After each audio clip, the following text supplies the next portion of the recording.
ആ പോറ്റിയേ കേട്ടിയേ സ്വർണം കട്ടതാരപ്പ സഹാക്കളാണ് അയ്യപ്പ. നമുക്കെല്ലാം അടിപൊളി ഇഷ്ടമാണ്. ഞങ്ങളുടെ വീട്ടില് 2 വയസ്സ് 4 വയസ്സായ പിള്ളേരുടെ ഈ പാട്ട് എപ്പോഴും നടക്കും. ബിജെപി ഉറപ്പിക്കും ഈ തവണ. ഈ ശിവൻകുട്ടി അണ്ണൻ പറയുന്നത് ഇവിടെ നേമത്ത് ബിജെപിയെ പരാജയപ്പെടുത്തുന്നാണ് പറയുന്നത്. പരാജയപ്പെടുത്തുന്നതൊക്കെ പറയുന്നതല്ലേ, വോട്ട് കഴിയട്ടെ അപ്പോൾ നമുക്കറിയാം. ശിവൻകുട്ടി അണ്ണനെ മലത്തി അടിക്കുമോ? മലത്തി അടിച്ചിട്ട് രാജീവ് ചന്ദ്രശേഖർ ഉയർന്നെഴുന്നേൽക്കും, ഉറപ്പാണ്. ആ രാജീവ് ചന്ദ്രശേഖരനാണ് ഞങ്ങളുടെ വോട്ട്. നരേന്ദ്രമോദി സാറിന് 1000 അഭിവാദ്യങ്ങൾ. മോദിയെ കണ്ടിരുന്നില്ലേ? ആ അടിപൊളി മോഡിയെ കണ്ട്. ബിജെപി വിജയിക്കാനുള്ള സാധ്യത ഇത്തവണ ഭൂരിപക്ഷത്തോടെ കൂടി എന്റെ രാജീവ് ചന്ദ്രശേഖർ ജയിച്ചിരിക്കും. ഈ ഇവിടുത്തെ എംഎൽഎയും മന്ത്രിയുമായിട്ടുള്ള ഈ ശിവൻകുട്ടിയെ പറ്റിയിട്ട് എന്താണ് അഭിപ്രായം? ശിവൻകുട്ടിയെ പറ്റിയിട്ട് ഞങ്ങൾക്ക് അങ്ങനെ പറയത്തക്ക അഭിപ്രായങ്ങളൊന്നുമില്ല. ഞങ്ങളുടെ അഭിപ്രായം ഞങ്ങൾക്ക് രാജീവ് ചന്ദ്രശേഖർ ജയിക്കണം, ഞങ്ങളെ കരമന ജയൻ ജയിക്കണം. ഞങ്ങൾ നരേന്ദ്രമോദി സാറിന്റെ കരങ്ങൾക്ക് ശക്തി പകരണം, ഉറപ്പാണ്. കേരളത്തിൽ ബിജെപിക്ക് സാധ്യത ഉണ്ടെന്ന് വിശ്വസിക്കുന്നുണ്ടോ? ഉണ്ട്. നേമത്ത് എന്തായാലും രാജീവേട്ട ഉറപ്പായിട്ടും ജയിക്കും. കാരണം എന്ന് വെച്ചാൽ നമ്മളിവിടെ കഴിഞ്ഞ 3-4 പ്രാവശ്യമായിട്ട് നേമത്ത് ജയിച്ചിട്ടുള്ളത് ഇവിടെ ഒരു വികസനവും നടത്തിയിട്ടില്ലായിരുന്നു. അപ്പൊ ഇപ്പം രാജീവേട്ടൻ ജയിച്ച തന്നെ ഒരുപാട് വികസനങ്ങളും വിദ്യാർത്ഥികൾക്ക് ഒരുപാട് കാര്യങ്ങൾ ചെയ്യുന്നു, 100% ഉറപ്പുണ്ട്. ഇവിടുത്തെ എംഎൽഎ മന്ത്രിയുമായിട്ടുള്ള ശിവൻകുട്ടിയെ പറ്റിയിട്ടുള്ള അഭിപ്രായം എന്തോ? പുള്ളിക്കാരൻ ഇവിടെ ഒന്നും ചെയ്തിട്ടില്ല എന്ന് തന്നെയാണ് എന്റെ ഒരു അഭിപ്രായം. വ്യക്തിപരമായിട്ട് പുള്ളിക്കാരൻ ഓക്കെയാണ്, പക്ഷെ ഒരു മന്ത്രിയോ ഒരു എംഎൽഎ ആയിട്ടുള്ള നിലയിലും ഓക്കെ അല്ല. ഇപ്പോ ഇത്തവണ ഈ നേമത്ത് ബിജെപി വീണ്ടും അക്കൗണ്ട് തുറക്കുന്നു, ഉറപ്പിച്ച് പറയാനുള്ള കാരണം എന്താണ്? ഇവിടെ നേമത്ത് മാത്രമല്ല, എന്തായാലും കേരളത്തിൽ 1, 2, 3, 4 സീറ്റിന് മേലെ എന്തായാലും ബിജെപി അക്കൗണ്ട് തുറക്കും എന്നുള്ളത് 100% ഉറപ്പാണ്. കാരണം അത്തരത്തിലുള്ള പ്രവർത്തനങ്ങൾ നടക്കുന്നുണ്ട്. നല്ല നല്ല വ്യക്തികളെയാണ് സ്ഥാനാർത്ഥികളായിട്ട് നിർത്തിയിട്ടുള്ളത്. അവിടെ ഉറപ്പായിട്ട് എന്തായാലും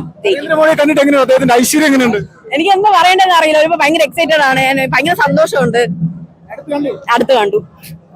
നമസ്കാരം. കണ്ടായിരുന്നു. ഇപ്പോ ഈ നിയമമണ്ഡലത്തിലേക്ക് അദ്ദേഹം കാലുകുത്തിരിക്കുകയാണ്. അതെ. ഇപ്പോ ഈ SDPI വോട്ട് വേണമെന്ന് ശിവൻകുട്ടി നിരന്തരമായിട്ട് പറയാണ്. ഇസ്ലാമിക മതമൗലികവാദികൾ വോട്ട് സ്വീകരിക്കാൻ തയ്യാറായിരിക്കുന്ന CPM പൊതുജനങ്ങളുടെ മുന്നിൽ ഇനി ഏത് തരത്തിലായിരിക്കും പൊതുജനങ്ങൾ ഇവരെ കാണുക? അതായത് വട്ടവടയിൽ അഭിമന്യു എന്ന് പറഞ്ഞിട്ട് നമ്മുടെ ഒരു ചെറുപ്പക്കാരനെ നമുക്കറിയാം. മഹാരാജാസ് കോളേജിൽ വെച്ച് കുത്തുകൊണ്ട് ഭരണപ്പെട്ട അഭിമന്യു. ഇവർക്ക് ഒരു മര്യാദ എന്ന് പറഞ്ഞൊരു സാധനം ഉണ്ടായിരുന്നെങ്കിൽ ഇന്ന് SDPI പോലെയുള്ള ഈ ഭീകരവാദ സംഘടനയുടെ വോട്ട് ഇവർ തേടുമായിരുന്നോ? നാൻപെറ്റ മകനെ എന്ന് ആ കരഞ്ഞ അമ്മയുടെ കണ്ണുനീരിന് ഒരു വിലയുണ്ടോ? അങ്ങനെയാണെങ്കിൽ ഈ മാർക്സിസ്റ്റ് പാർട്ടി ഇത്തരത്തിൽ ഈ SDPI ജമാഅത്തെ ഇസ്ലാമി പോലുള്ള ഈ സംഘടനയുടെ വോട്ട് തേടുമായിരുന്നോ? ഇതാണ് എനിക്ക് പറയാനുള്ളത്. ഇത് സ്വാഭാവികമായിട്ട് നേമത്തെ ജനങ്ങൾ ശിവൻകുട്ടിക്കെതിരെ തിരിയുമെന്ന് തോന്നുന്നുണ്ടോ? 100% തിരിയും. ശിവൻകുട്ടി സാറ് പറഞ്ഞിരിക്കുന്നത് ഞങ്ങളെ വീണ്ടും പൂട്ടുമെന്നാണ്. ഞങ്ങൾ അങ്ങോട്ട് പറയുന്നു ഇരട്ട പൂട്ടല്ല, 4 പൂട്ടിട്ട് ഞങ്ങൾ അങ്ങോട്ട് പൂട്ടി ഇവിടെ നേമത്തെ അക്കൗണ്ട് ഞങ്ങൾ ഓപ്പൺ ചെയ്തിരിക്കും. 100% ഉറപ്പ്. ചേട്ടാ, മോദിയെ കണ്ടിരുന്നോ? തീർച്ചയായും കണ്ടിരുന്നു. സാധ്യതകൾ എങ്ങനെയുണ്ട്? സാധ്യത പറഞ്ഞാൽ ഈ തിരുവനന്തപുരം ജില്ലയെ തന്നെ ഏകദേശം 5 സീറ്റിൽ കൂടുതൽ BJP പിടിച്ചിരിക്കും.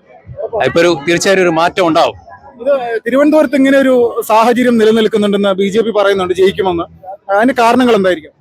തീർച്ചയായും ഒന്ന്, ഈ 10 വർഷം LDFന്റെ ഭരണം, അത് ജനങ്ങളുടെ ഏറ്റവും കഷ്ടപ്പെടുത്തിയ ഭരണം. കൂടാതെ UDF ആരെയാണ് ഇപ്പം കൂട്ടുപിടിച്ചിരിക്കുന്നത്? നിങ്ങൾക്ക് എല്ലാവർക്കും അറിയാം, ജമാഅത്ത് ഇസ്ലാമിയെ പോലുള്ളവരാണ് കൂട്ടുപിടിച്ചിരിക്കുന്നത്. അവർക്ക് മതമാണ് വലുതെന്ന് പറഞ്ഞ ആൾക്കാരെ കൂട്ടുപിടിച്ചവരാണ് UDF അധികാരത്തിൽ വരാണ്. 5ാം മന്ത്രി വിവാഹത്തിന് ശേഷം അടുത്ത് വരാൻ പോകുന്നതായിരിക്കും ചിലപ്പോൾ ഉപമിക്കുന്ന സാധനം വരെ മുസ്ലിം ലീഗിന് കൈമാറാൻ തയ്യാറായി നിൽക്കുകയാണ്. അപ്പൊ അവർക്ക് ജനങ്ങൾ വോട്ട് ചെയ്യുമോ? അത് നിങ്ങളൂടെ തീരുമാനിക്കൂ. അതുകൊണ്ട് തീർച്ചയായും മാറ്റം ഉണ്ടാവും. കേരളത്തിൽ NDA മികച്ച ലീഡോടെ തിരിച്ചു വന്നിരിക്കും, ഉറപ്പാണ്. ചേട്ടാ നമസ്കാരം. പേരെന്തായിരുന്നു? എന്റെ പേര് സതീഷ്. നേമം നിയോജക മണ്ഡലത്തിൽ വോട്ടറല്ലേ? അതെ. ചേട്ടാ, ഇപ്പോ ഈ നേമത്ത് SDPI CPM ബന്ധം പരസ്യമായിരിക്കുകയാണ്. ശിവൻകുട്ടി SDPIയുടെ വോട്ട് സ്വീകരിക്കുമെന്ന് പരസ്യമായി പറഞ്ഞു കഴിഞ്ഞു. എന്താണ് ചേട്ടൻ്റെ ഒരു പ്രതികരണം? എന്താണ്? നമുക്ക് അറിയാമല്ലോ, അവർ പറയേണ്ട കാര്യമില്ല. അവർ രഹസ്യമായിട്ടും പരസ്യമായിട്ടും SDPIയും മുസ്ലിങ്ങളുമായിട്ടും അസാധ്യമായ ബന്ധമുള്ളതാണ്. കഴിഞ്ഞ പ്രാവശ്യവും കുമ്മനം രാജശേഖരൻ ചേട്ടൻ പരാജയപ്പെടാൻ കാരണം മുസ്ലിം വോട്ട് ഏകീകരണമാണ്. അത് ഇപ്രാവശ്യം ഹിന്ദു സമൂഹം അംഗീകരിക്കില്ലെന്നുള്ള ഉറച്ച വിശ്വാസമുണ്ട്. അത് ഇപ്രാവശ്യം രാജീവേട്ടൻ വൻ ഭൂരിപക്ഷത്തോടെ, കുറഞ്ഞത് 25,000 വോട്ട് ഭൂരിപക്ഷത്തിൽ രാജീവേട്ടൻ ജയിക്കാനാണ് സാധ്യത. ശിവൻകുട്ടിയുടെ ഈ ഒരു നിലപാടിനോട് എന്താണ് പറയാനുള്ളത്? ശിവൻകുട്ടിയെ കാര്യം അറിയാം നമുക്ക്. ശിവൻകുട്ടി പറയുന്നത് എന്താണെന്ന് ശിവൻകുട്ടിക്ക് തന്നെ അറിയില്ല. ശിവൻകുട്ടി എന്തെല്ലാം വിളിച്ച് പറയുന്നു. ഇന്നിപ്പോ അതാ പറയുന്ന പ്രധാനമന്ത്രി വന്നത് ചട്ടലംഘനമാണെന്ന്. പുള്ളി വിദ്യാഭ്യാസ മന്ത്രി മാത്രമേ ഉള്ളൂ. വിദ്യാഭ്യാസ മന്ത്രിയുടെ ഒരു വിദ്യാഭ്യാസവും പുള്ളിക്കില്ല. അതാണ് ശിവൻകുട്ടി. പുള്ളിക്ക് ഈ മണ്ഡലത്തിൽ എങ്ങനെയാണ് സ്വാധീനമുണ്ടോ നിലവിലെ സാഹചര്യത്തിൽ? നിലവിലെ സാഹചര്യത്തിൽ പുള്ളിക്ക് സ്വാധീനം ഉണ്ടെന്ന് പുള്ളി പറയുന്നത്. പക്ഷേ ജനത്തിന്റെ ഇടയിൽ നമ്മളിപ്പോൾ സമൂഹത്തിൽ ഗ്രൗണ്ട് വർക്കിൽ നിൽക്കുമ്പോൾ പുള്ളി സ്വാധീനം ഉള്ളതായിട്ട് നമുക്ക് തോന്നിയിട്ടില്ല. നമ്മളിവിടെ പല പാർട്ടിയുടെയും ഗ്രൗണ്ട് വർക്കിൽ കാണുമ്പോൾ പുള്ളിക്ക് സ്വാധീനം ഉള്ളതായിട്ടോ പുള്ളി ഇപ്പൊ തന്നെ പരാജയം സമ്മതിച്ചു കഴിഞ്ഞു. ഞാൻ പരാജയപ്പെടുമെന്നുള്ള ഒരു രീതിയിലാണ് പുള്ളിയുടെ പെരുമാറ്റം. പുള്ളി ഇപ്പൊ എന്തായാലും പുള്ളി ജയിക്കാൻ പോകുന്നില്ല. ഒരു 25,000 വോട്ടിന്റെ ഭൂരിപക്ഷത്തിൽ രാജീവ് ചന്ദ്രശേഖർജി ജയിക്കും. കേരളത്തിലെ തിരുവനന്തപുരത്ത് മാത്രം BJP ഒരു കുറഞ്ഞത് 5 സീറ്റെങ്കിലും പിടിക്കാൻ സാധ്യതയുണ്ട്. ഈ നേമം നിയോജകമണ്ഡലത്തിൽ ശിവൻകുട്ടി എന്തെങ്കിലും കാര്യമായിട്ടുള്ള വികസന പ്രവർത്തനങ്ങൾ ചെയ്തിട്ടുള്ളൂ? ചെയ്തിട്ടില്ല. എന്റെ വീടിന്റെ അടുത്തൊരു മുടവൻ മുകൾ എസ്റ്റേറ്റ് പാലമുണ്ട്, സത്യനഗർ പാലം. ആ പാലം രാജഗോപാൽ MLA ആയിരുന്ന സമയത്താണ് അത് ഭരണാനുമതി കിട്ടിയതും അതിന്റെ ബാക്കി നടപടിക്രമങ്ങൾ പൂർത്തിയായതും. പക്ഷേ രാജഗോപാൽ ഇരുന്ന സമയത്ത് ആ ഫണ്ട് വിനിയോഗിക്കാൻ പറ്റിയില്ല. ഭൂമി ഏറ്റെടുക്കൽ കുറ്റിയടിക്കൽ മാത്രമേ നടന്നുള്ളൂ. അപ്പോൾ ശിവൻകുട്ടി വന്നപ്പോൾ പണി തുടങ്ങിയിട്ട് 5 വർഷമായി. ഇപ്പോൾ ഈ ഇലക്ഷൻ മാമാങ്കത്തിൽ അത് ഉദ്ഘാടനം ചെയ്തു. 50% പണി പോലും ആയിട്ടില്ല. എന്നിട്ട് വലിയ ഫ്ലെക്സൊക്കെ വെച്ച് പാലം പൂർത്തീകരിച്ചു എന്നാണ് പറയുന്നത്. അവിടെ പോയി നോക്കിയാൽ അറിയാം പാലത്തിന്റെ ഗതി എന്താണ്, സബ് റോഡിന്റെ ഗതി എന്താണെന്ന്. ഇപ്പോൾ ഇവിടെ SDPI CPM ബന്ധം ഇലക്ഷനിൽ CPM-ന് എതിരാകുമോ അനുകൂലമാകുമോ? അവര് SDPI മുസ്ലിം ലീഗിനെ കൂട്ടുപിടിക്കുന്നതോടും ഇവിടുത്തെ ഹിന്ദുക്കൾ തിരിച്ചറിയും. ഹിന്ദു സമൂഹം ഒന്നടങ്കം രാജീവ് ചന്ദ്രശേഖർജിയുടെ കൂടെ നിൽക്കും. അത് ശിവൻകുട്ടിക്ക് തിരിച്ചറിയേണ്ടി വരും. ചേട്ടാ നമസ്കാരം. നമസ്കാരം. പേരെന്തായിരുന്നു? എന്റെ പേര് ശ്രീകുമാർ എന്നാണ്. സാർ, ഇപ്പോ ഏറ്റവും പ്രധാനമായിട്ട് നേമ നിയോജക മണ്ഡലത്തിലെ ഒരു വിഷയവുമായി ബന്ധപ്പെട്ടാണ് ചോദ്യം. നേമ മണ്ഡലത്തിൽ വോട്ടറല്ലേ? തീർച്ചയായിട്ടും.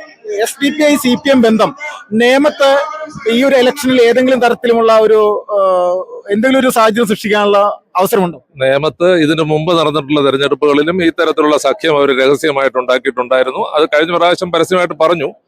അത് ഇപ്രാവശ്യവും തുടരുന്നുണ്ട്. അതൊന്നും ഒരു വിഷയമേ അല്ല. ആത്മാഭിമാനമുള്ള ആൾക്കാരെ, ആത്മാഭിമാനമുള്ള ഭൂരിഭാഗം ജനങ്ങളും രാജീവ് ചന്ദ്രശേഖരനെ വൻ ഭൂരിപക്ഷത്തോടുകൂടി വിജയിപ്പിക്കേണ്ടത് അത്യാവശ്യമായതുകൊണ്ടാണ് അങ്ങനെ ചെയ്യുന്നത്. ഈ SDPയുമായിട്ട് ബന്ധം സ്ഥാപിക്കാൻ CPM എടുക്കുന്ന ഒരു നിലപാട് എന്തുകൊണ്ടായിരിക്കാം? അവർ ആ നിലപാട്, അവർക്കൊരു സ്ഥിരമായിട്ടുള്ള നിലപാടില്ലെന്നുള്ളതാണ് ഇന്ന് മനസ്സിലാക്കേണ്ടത്. അവർ അവസരവാദികളാണ്, ഇരട്ടത്താപ്പാണ്. SDPയുടെ വോട്ട് വേണ്ടെന്ന് പറയാനായിട്ട് പറ്റുന്നില്ല, എന്നാൽ വോട്ട് അഡ്ജസ്റ്റ്മെന്റ് നടത്തുന്നുണ്ട്. അത് UDF ആയാലും അതുപോലെ തന്നെ ജമാഅത്തെ ഇസ്ലാമിയുമായിട്ട് ബന്ധപ്പെട്ട് പറയുന്നുണ്ട്. BJP മാത്രമേ ഉള്ളൂ ഇവരുടെ വോട്ട് വേണ്ടെന്ന് പറയുന്നത്. അവർ നേരത്തെ പറഞ്ഞിട്ടുണ്ട് BJP മാത്രമേ ഞങ്ങളെ അപ്രോച്ച് ചെയ്യാത്തുള്ളൂ, ബാക്കി എല്ലാവരും തരാതരമായിട്ട് അപ്രോച്ച് ചെയ്തുകൊണ്ട് അവരുടെ വോട്ട് വാങ്ങിക്കുന്നുണ്ട്. അപ്പൊ തീർച്ചയായിട്ടും ഒരു മതമൗലികവാദികളായിട്ടുള്ള ആൾക്കാരുടെ വോട്ട് മേടിക്കുമ്പോൾ അവർ പറയുന്നത് കേട്ടല്ലേ പറ്റുള്ളൂ. ഇപ്പോൾ ഈ SDPI പോലെയുള്ള ഒരു രാഷ്ട്രീയ സംഘടന ഇതിന്റെ പ്രവർത്തനം എന്താണെന്ന് ഇവിടുത്തെ സാധാരണ ജനങ്ങൾക്ക് കൃത്യമായിട്ട് തിരിച്ചറിയാൻ സാധിച്ചിട്ടുണ്ട്? തീർച്ചയായിട്ടും സാധിച്ചിട്ടുണ്ട്. അത് വളരെ വ്യക്തമായിട്ട് അവർ അവലും മലരും കുന്തിരിക്കും ഒക്കെ കരുതണമെന്ന് പറഞ്ഞ കാര്യങ്ങളൊക്കെ ആൾക്കാർ കണ്ടുകൊണ്ടിരിക്കുകയാണല്ലോ. നിങ്ങളെ മാധ്യമപ്രവർത്തകർ അതൊക്കെ വളരെ വ്യക്തമായിട്ട് കാണിച്ചിട്ടുണ്ട്. അത് തിരിച്ചറിയുന്ന സാധാരണ വോട്ടർമാര് രാജീവ് വിജയ് ഒരു 30,000 വോട്ടിന്റെ ഭൂരിപക്ഷത്തിന് വിജയിപ്പിക്കും. അപ്പോൾ ഈ നേമത്ത് ഏതെങ്കിലും തരത്തിലുള്ള പ്രതിസന്ധി അവസാന ഘട്ടത്തിലെ BJP ഉണ്ടാകാനുള്ള സാധ്യത? ഒരു പ്രതിസന്ധിയില്ല, യാതൊരു പ്രതിസന്ധിയില്ല. മോദിജിയുടെ ഇന്നത്തെ വരവോടുകൂടി സംഗതികളെല്ലാം വളരെ വ്യക്തമാവും. നല്ല ഭൂരിപക്ഷത്തിൽ രാജീവ് വിജയിച്ചേ പറ്റൂ. അത് നമ്മുടെ എല്ലാവരുടെയും നിലനിൽപ്പിന്റെ പ്രശ്നമാണ്. അത് അത്യാവശ്യമായിട്ട് നടക്കേണ്ടതാണ്, നടന്നിരിക്കും.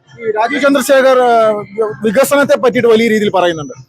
വികസനം BJP വിജയിച്ചു കഴിഞ്ഞാൽ വികസനം കൊണ്ടുവരുമെന്ന് പ്രതീക്ഷയുണ്ടോ? തീർച്ചയായിട്ടും. അത് അവർക്കൊരു അവസരം കൊടുത്തെങ്കിൽ മാത്രമല്ലേ നമുക്കത് കാണാൻ പറ്റുള്ളൂ.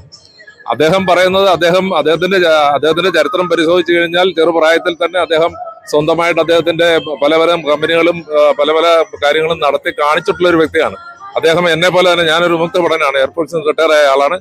അദ്ദേഹത്തിന്റെ അച്ഛൻ എയർഫോഴ്സിൽ ഒരു പൈലറ്റ് ആയിരുന്നു.